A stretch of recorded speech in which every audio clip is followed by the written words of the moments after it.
Eelmise osa alguses sain siis oma kodukontori tehtud ja varsti sain mõnusalt istuda ja näha aknast selliseid asju nagu hommikul peale ärkamist, kitsede söömist ja rändamist mööda minu nii-öelda hoovi. Seal oli mitmeid päevi, käisid 2 tükki niimoodi, et hakkasid hommikul põhja poolt tulema ja läksid üle Läänekülje ja lõpetasid kuskil lõunas, läksid kaugele sinna Võsa sisse ära. Ja siin nad on siis järgmisel hommikul või ülejärgmisel, millalgi järgmistatel päevadel platsis. Kahekesti koos nad tavaliselt käisid ja nad olid mul seal maja ümber nii kaua, talvel tihti nägin nende jälgi jälle sama rada tulemas. Nii kaua, kuni mööda seda sama väikest kruusateed, siis nägin ilvese jälgisid ja peale seda nad ei ole enam ilmunud. Ma ei mäleta, kas see oli sama aasta või mõni teine, mõni hilisem, aga võib-olla satub see ka kuskile videosse. Detsembri lõpus, jaanuari alguses olin Saaremaal ja tagasi tulles ootas mind lumi ja koju tulles tuli seda siis ka ära kaevata. Natuke kaevamist ongi hea, kui talved on kasulikud, siis saab võhma välja korraks, saab liigutada, süda saab nagu tervemaks, muidu istud kogu aeg arvutis. Ega siin väga paks lumi ei olegi, saabas küll vajus sisse peaaegu sääreni, aga ma ei tea, kas maja paistab siit. Kena talvise kattega jõulumaja. Ka jõulukuusk oli ilusa lumekihi saanud ja ka majal oli ilus müts peas nagu märgitud. Käib aktiivne paneelide puhastamine katusel. Kuna mul sellel paneelil pole seal otsasid, siis seda ei ole vaja, aga nii kaua ma siin pool puhastan on teine juba natuke lumine, aga läbi selle lume õnneks tuleb voolu küll. Mul praegu ongi ainult 1 paneel taga, kohe paneme 2 veel. Vaatame, palju siis vurtsu saab, sellepärast, et taevas on siuke nii ja naa. Siit ikka paar vatti peaks tulema. Akusse peaks, sealt poolt on augud sinised. Et natuke peaks saama. Antud voldid siis on täiesti piisaval selleks, ämpreid võib-olla on küll pisut vähe, aga siiski on piisavalt selleks, et saada see minu akukombo täis. Ehkki tol hetkel olid veel vanemad samasugused akud, peab ütlema, et nad kõige paremad ei ole, aga ajavad päevasel ajal kodukontoriga toimetamise asja ära. Kena, kui näeb sinist taevast ka üle jälle 2 nädala või rohkem isegi tegelikult. Sinist taevast vist ei ole näinud juba 1,5 kuud. Ei tea. Tuulehooga tuleb ka puude pealt lund, mis langeb paneelidele. Jälle minu hommikused külalised. Või ma teist ei näe, praegu on 1. Ei tea, kas teine on puhkamas kuskil või ei auto alla või jahimeeste kätte, aga praegu näen 1 seal. Saaremaalt tagasi tulnud, aga avastasin, et ühed teised uued sõbrad on minu majasse koolinud. Nimelt tundusid katuse sees olevat hiired. Praegu vaatan see pilt siin, ehk siis kui lumi madalamale tuleb nagu liustik siin, siis on välja tulnud mingisugused urutaolised asjad siin kohal. Ehk siis see pilt nagu justkui kinnitab, et võib-olla ikkagi ei ole nad mul lae sees, vaid nad ongi siin lumekihi sees ja kuna see on nii tihedalt jäetunud katuse külge, siis jääbki mulje, et helist, et nad on mul katuse sees. Kujutan enam ettegi seda, et peaks kuskil niimoodi olema, et aken on kogu aeg ühele poole ja ei saa keerata teda lõuna poole, siis kui seda tahad. Ja nüüd väike tükk muu põhimeelelahutusest õhtuti ja nädalavahetustel. I wanna see you run anywhere you want. Never let the darkness hold you back. No fear of getting lost. I wanna see you fly way beyond the sun. Finger air on the tree. I pray that it will come. But if you ever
if you lose your strength to stay, but if you ever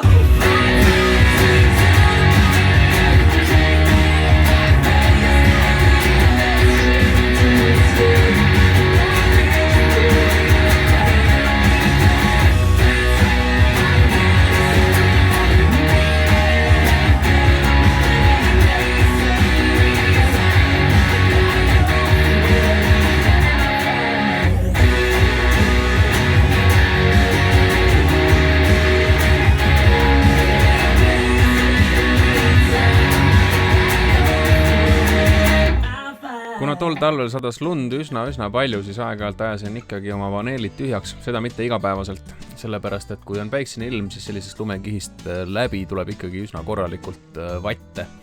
Aga üldiselt jah, sedamoodi sain rohkem kasutada nii-öelda tasuta energiat otse päikesest ja koormata vähem võrkusid ja olla rohelisem. Soojuse hoidvuse koha pealt töötas maja üsna hästi, ehkki väljast tuli aina rohkem ja rohkem kohevat lund.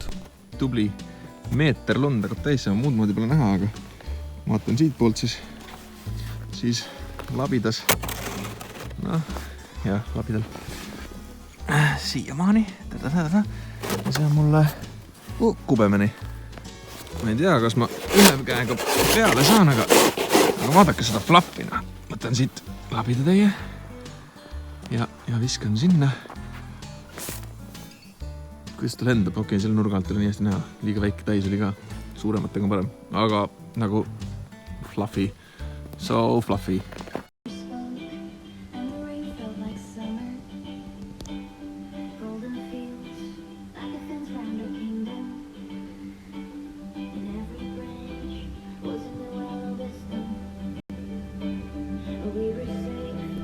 Selline on siis lumi katusel, päiksepaneelid on lume all, nagu näha, päike on säärane tugev täna, suhteliselt selge.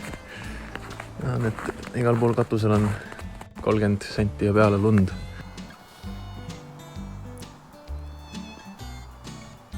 Aknal on tekkinud tore naturaalne päiksesirm ette.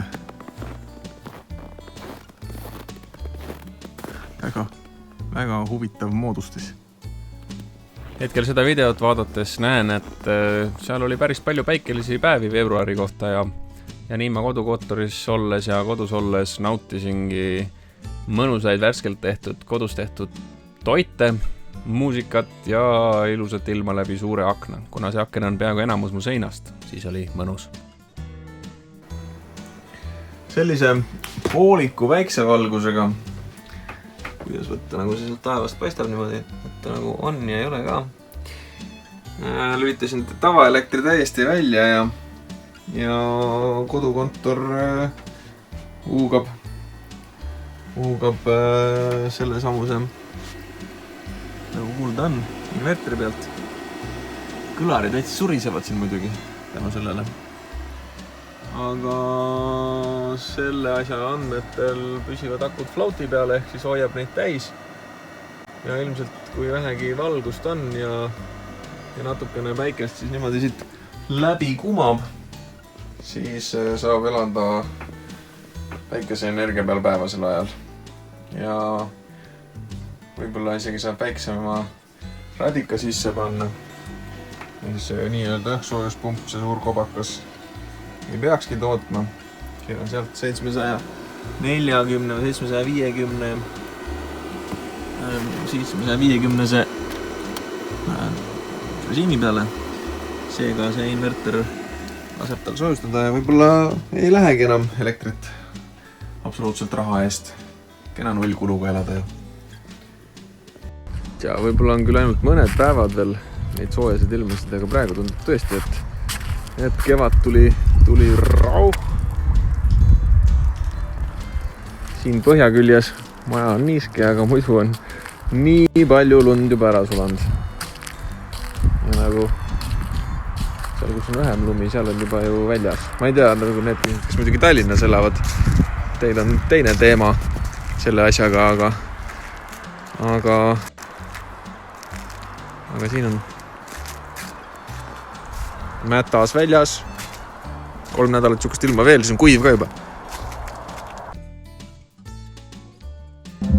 ei olegi hiired söönud minu majas seina sees midagi, nagu mul talvel tundus, vaid hoopis on linaõlipudeli korki siin maiustanud. Kena õline tundub olevat siis sellest. See on siis see paaritunni töö. Siin ühe paneeli püsti, üks veel ja siis... Kui rohkem paneeli oli püsti, siis sain ka oma battery balanceri ehk siis aku tasakaalustaja kahe aku vahele ühendada. See siis hoiab ära selle, et aku, kuhu külge tulevad päiksepaneelid esimesena, ei saaks liiga täis ja teine jääks liiga tühjaks. Ehk siis akud peaksid kogu aeg olema võrdsed. Ja varsti ostsin endale ka arvutitooli oma kodukontorisse, sain sellest vastikust tugitoolist lahti, mis on üldse mugav. Ja märtsi lõpus loomulikult tuli ka talv tagasi nagu ikka. Et siin väike klipp sellest, kuidas lumi lendab põhimõtteliselt horisontaalselt vasakult paremale. Selline tormine seis. Ei mäletagi mis põhjusel, aga viimane päiksepaneel sai püsti siis peaaegu nädalaid hiljem, märtsikuu lõpus. Ja eks ta ole üsna palju tööd, kui sul jalge all on kipakas redel ja sa pead siis paneeli samal ajal üleval hoidma kui ühe käega, kui sa teise käega seda jalga sinna külge paned. Aga varsti oligi käes aprill ja ilmad läksid üsna soojaks. Nagu siin näha, juba võis särgi ära võtta ja mida ma õues tegema hakkasin, oli katuse ääre lahti võtmine, sellepärast et sinna akna kohale olid siis sisse kolinud kuidagi hiired. Sain ka aru, et nad otsa mööda nurka said üles ja sealt siis ääre vahelt august sisse. Tegin siis omad parandused sinna katuse äärele, lasin pesa vahtu täis, muidugi ennem igasugusest purust tühjaks vahtu täis ja siis panin lauad ja nurgad paremini kinni, et nad enam tagasiteed sinna ei leiaks.